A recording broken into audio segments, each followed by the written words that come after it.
kú déédéé wòyí o, ìròyìn lérèfé ni mo mú wá sétí ìgbọ́ yín láti ẹnu ọmọ yín kan náà, ìyáàfin Lydia Ọbọ́falẹ́yẹ. Ìwé ìròyìn ló gbé e jáde síta wípé arábìnrin kan tí orúkọ rẹ̀ ń jẹ́ Títílayọ̀ ẹni tí kò tíì ju ọmọ 52 52 years lọ ni wọ́n ṣàlàyé wípé àwọn òṣìṣẹ́ elétò ààbò ti ìpínlẹ̀ Edo ni wọ́n mú tí wọ́n sì fà á lé àwọn òṣìṣẹ́ National Drug Law Enforcement Agency lọ́wọ́ láti gbé lọ sílé-ẹjọ́ lórí ẹ̀sùn pé ó ń ta ọjà tí àwọn fura sí pé ó jẹ́ egbòogi oògùn olóró ni ó déédé ṣubú lulẹ̀ nílé-ẹjọ́ tí ó sì gbẹ́mìí mì lójú ẹsẹ̀. Ẹ̀kúnrẹ́rẹ́ ìròyìn eléyìí náà wà nínú ìwé ìròyìn Punch.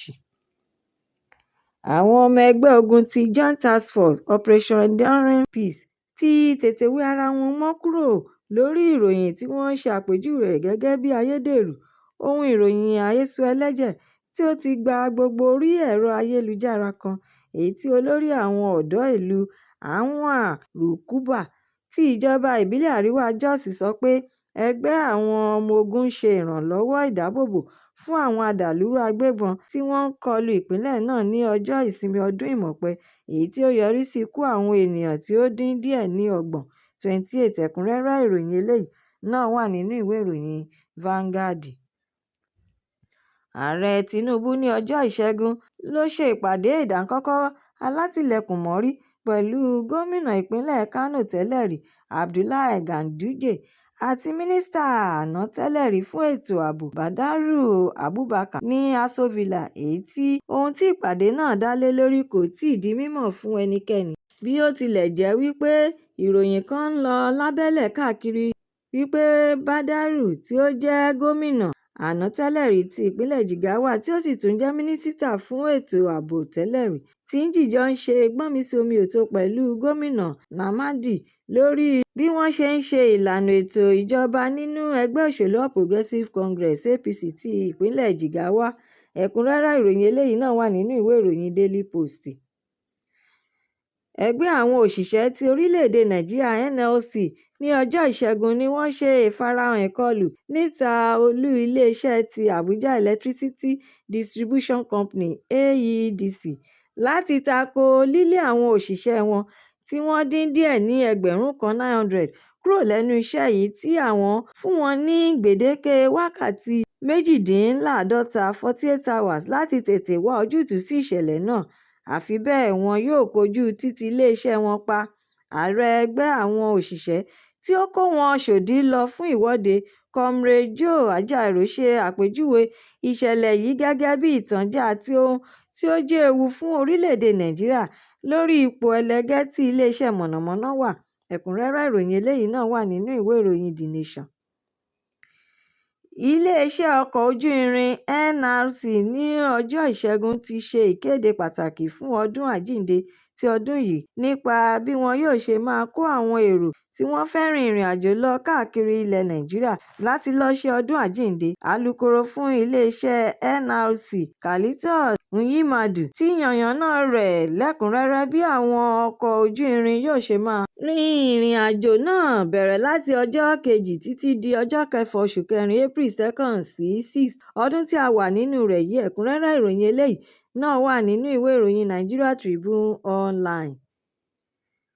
Lórí ìkọlù tí ó wáyé ní ìjọba ìbílẹ̀ Vanguard, gàríyàrí wáyé ní ìlú Jos ní ọjọ́ ìsinmi ọdún Ìmọ̀pẹ ní aṣòfin àgbà kan ti ilẹ̀ United States, aṣòfin Ted Cruz fèsì sí ìṣẹ̀lẹ̀ náà lórí ẹ̀rọ alátagbà X rẹ̀ ní ọjọ́ Ìṣẹ́gun wípé ìjọba orílẹ̀-èdè Amẹ́ríkà ti ń dọdẹ àwọn òṣìṣẹ́ ìjọba orílẹ̀-èdè Nàìjíríà kọ̀ọ̀kan tí wọ́n sì ń fi ẹ̀sùn kàn wọ́n wípé àwọn ni wọ́n ń ṣe agbátẹrù àti ìrànlọ́wọ́ fún àwọn adàlúrú agbébọn. Ẹ̀kúnrẹ́rẹ́ ìròyìn eléyìí náà wà nínú ìwé ìròyìn The Sun.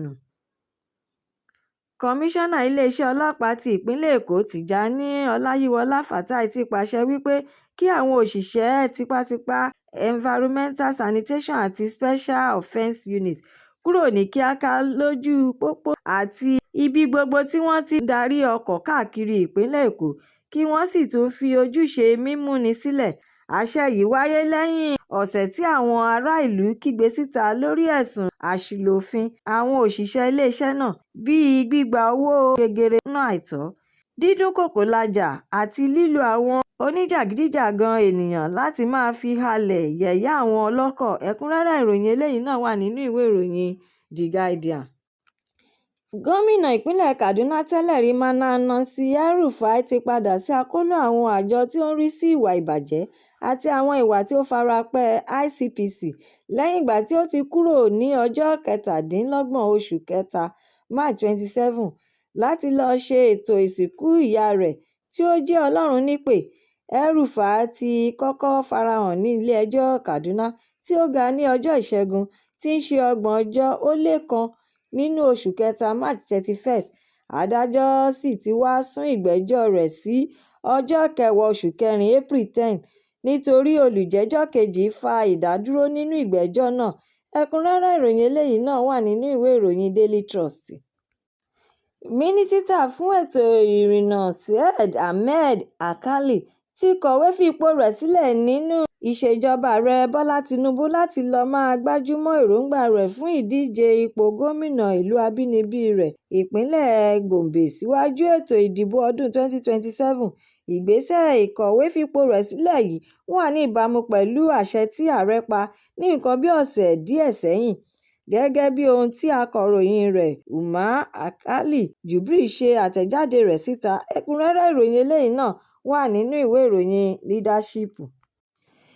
Ìròyìn ló ṣàlàyé wípé àwọn ẹgbẹ́ Nigeria Marine Environment Protection Association (NEMAPA) ṣe àwárí lead battery lórí Antican Beach shoreline ní Lekki, Èkó, èyí tí ó léwu fún ojú omi àti àwọn ohun gbogbo tí ó wà ní agbègbè rẹ̀.